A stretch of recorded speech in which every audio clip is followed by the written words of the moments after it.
Hello दोस्तों, स्वागत है आपको बीआरएस स्टडी में। आज के इस वीडियो में हम लोग अभाज्य गुणनखंड निकालना सीखेंगे, जो आपके गणित को आसान करने के लिए काफी महत्वपूर्ण है। यही छोटी छोटी जानकारी प्राप्त करेंगे तो हमारा गणित स्ट्रॉन्ग सब्जेक्ट बनेगा।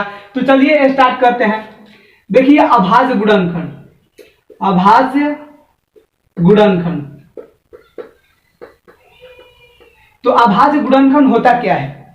तो अभाज्य गुणनखंड मतलब अभाज्य संख्याओं से गुणनखंड करना, जो कोई संख्या है उसको खंडन करना, वही क्या हो जाएगा? अभाज्य गुणनखंड हो जाएगा। तो अभाज्य संख्या एक वर्ड आ गया। तो अभाज्य संख्या क्या होता है? तो अभाज्य संख्या वह होता है जिसका फैक्टर कितना हो? 2। केवल फैक्टर 2 हो, फैक्टर 2 हो। 2 से कम रहेगा तो भी अभाज्य संख्या नहीं होगा, और 2 से अधिक होगा तो भी अभाज्य संख्या नहीं होगा। तो देखिए, अगर 2 से कम रहता है तो वो कोई मतलब नहीं भाज्य संख्या होगा और नहीं अभाज्य संख्या होगा। और भाज्य संख्या क्या होता है? तो जिसका फैक्टर 2 से अधिक हो और इसका क्या हो? 2 के बराबर हो, और भाज्य संख्या में फैक्टर 2 से अधिक होना चाहिए। तो चलिए अब देखते हैं कि 2 के बराबर और 2 से अधिक क्या क्या होता है। तो हम एक संख्या लेंगे, 1। तो एक ऐसी संख्या है जिसका फैक्टर मात्र 1 होता है। तो इसका फैक्टर 1 हुआ, तो ये देखिए, अगर 2 के बराबर होता तो अभाज्य संख्या होता, 2 से अधिक होता तो भाज्य संख्या होता। इसका तो केवल 1 ही है, मतलब 1 जो है सिर्फ 1 से कटेगा, इसके अलावा और कोई संख्या नहीं है जो 1 को कटाएगा। तो ये क्या हो जाएगा? नहीं तो ये भाज्य संख्या होगा और नहीं ये अभाज्य संख्या होगा, ये नहीं हो जाएगा। ये मतलब एक भाज्य संख्या और अभाज्य संख्या नहीं होगा। तो चलिए अब हम लोग 2 लिखते हैं। तो 2 का फैक्टर है 1 और 1 क्या है? 2। मतलब ये 2 संख्या है, 1 से कटेगा 2 बार में और 2 से 1 बार में। ये आपको समझ में आ रहा होगा। जैसे देखिए, 1 से कटाएंगे तो ये 2 बार में कट जाएगा, और 2 से कटाएंगे तो ये 1 बार में कटेगा। मतलब 2 का फैक्टर 1 तो 1 है और दूसरा क्या है? 2। तो इसका फैक्टर कितना हुआ? 2। तो 2 ऐसी संख्या है जो अभाज्य संख्या है, और ये सबसे छोटी अभाज्य संख्या होती है। ये कई बार एग्जाम में पूछा गया है कि सबसे छोटी अभाज्य संख्या बताइए। तो सबसे छोटी अभाज्य संख्या क्या होगा? 2। और ये आपको पता चल गया ना कि कैसे? इसका फैक्टर मात्र 2 ही है, तो सबसे छोटी अभाज्य संख्या 2। अब देखिए, हम 3 को लिखेंगे। तो 3 कौन कौन संख्या से कटेगा? एक तो 1 से कटेगा और ये 3 से कटेगा ना। इसके अलावा और कोई संख्या नहीं है जो इसको कटाएगा। जैसे 2 से कटाएंगे तो ये 2 से नहीं कट पाएगा, 5 से कटाएंगे नहीं कटेगा, 1 और 3 से ही सिर्फ कटेगा। तो इसका फैक्टर कितना हुआ? 2। तो ये भी अभाज्य संख्या के अंतर्गत आ जाएगा, 3 अभाज्य संख्या हो जाएगा। अब हम एक संख्या लेंगे 4। अब 4 देखिए कौन कौन संख्या से कट रहा है? तो 4 तो 1 से कटेगा, 1 से तो कोई सभी संख्या कट जाएगा, 1 से 4 कटेगा। फिर देखिए, ये 2 से भी कटेगा, 2 दूनी का 4, 2 बार में कटेगा ना। अब देखिए, ये 3 से नहीं कटेगा, ये 4 से कटेगा, 4 एकम 4, 1 बार में कटेगा। तो इसका फैक्टर कितना हुआ? 1 2 3, 3 फैक्टर हुआ।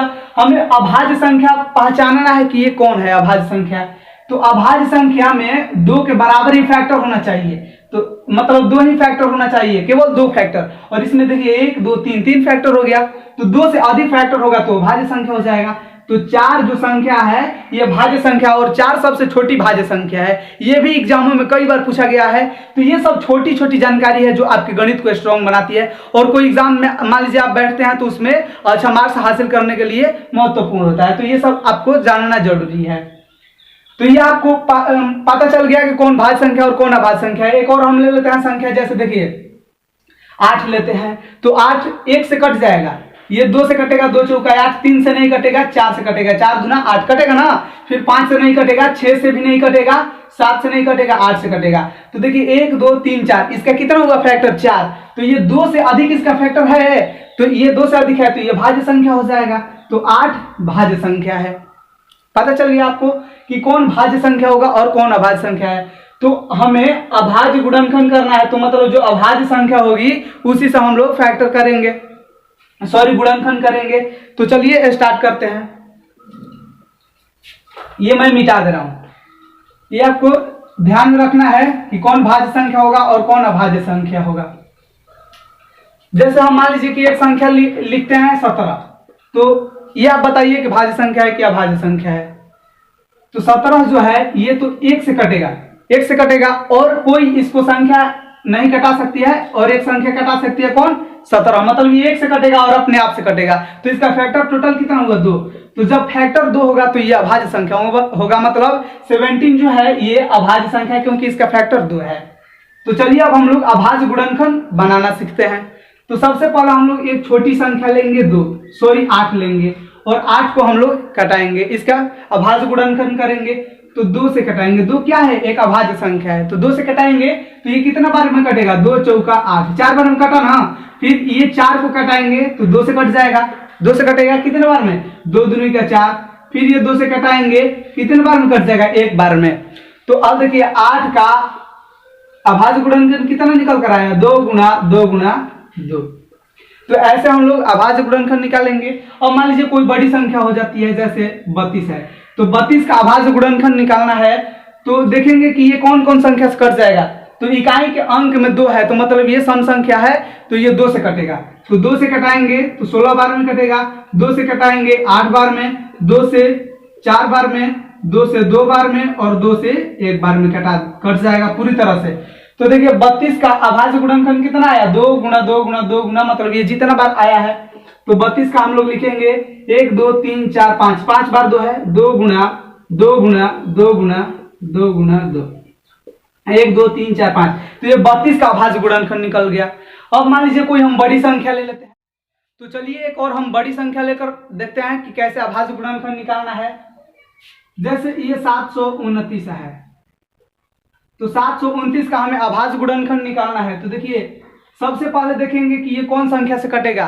तो आपको विभाजकता का नियम चाहिए, और विभाजकता का नियम पर मैं पहले ही बता चुका हूं, यदि आप नहीं देखे हैं तो देख लीजिए। इस चैनल के नीचे डिस्क्रिप्शन बॉक्स में मिलेगा और कमेंट बॉक्स में भी मिल जाएगा, वहां पर मैं लिंक डाल दूंगा। देखिए 729 है, तो ये 3 से कट जाएगा, ये 3 से कटाएंगे तो देखिए 3 दूना 6, 2 बार में जाएगा। ये अगर 3 बार में कटाएंगे तो 3 3 9, जो 7 से अधिक हो जाएगा, तो हम 2 ही बार ले जाएंगे, 3 दूना 6। अब कितना इसमें देखिए बचा, 1 बच गया क्योंकि इसमें से 6 कट गया है। अब 1 ये दहाई का अंक है, किसका, 2 का, तो 2 का दहाई का अंक है, मतलब ये 1 पर 2 12 हो जाएगा। अब 3 से कटाएंगे तो 3 चौका 12 हो जाएगा, ये 12 पूरी तरह से कट गया, 3 से 3 चौका 12 हो गया। अब देखिए 3 3 9, 3 बार में कट जाएगा। यहीं पर बहुत लोगों को दिक्कत होता है, मैं फिर से एक बार समझा दे रहा हूँ। देखिए 7 है तो 3 दूना 6, 2 बार में कटेगा, ये कितना बचेगा, 1, और 1 जो है 2 का दहाई का अंक है, मतलब ये 2 है तो इसमें 10 जोड़ देंगे, 12 हो जाएगा। और 3 से 12 कटाएंगे, 3 चौका 12, ये 12 पूरी तरह से डिवाइड हो गया। अब देखिए यहाँ पर क्या बचेगा, सिर्फ 9 बचेगा, और 3 से कटाएंगे तो 3 3 9, 3 बार में कट गया।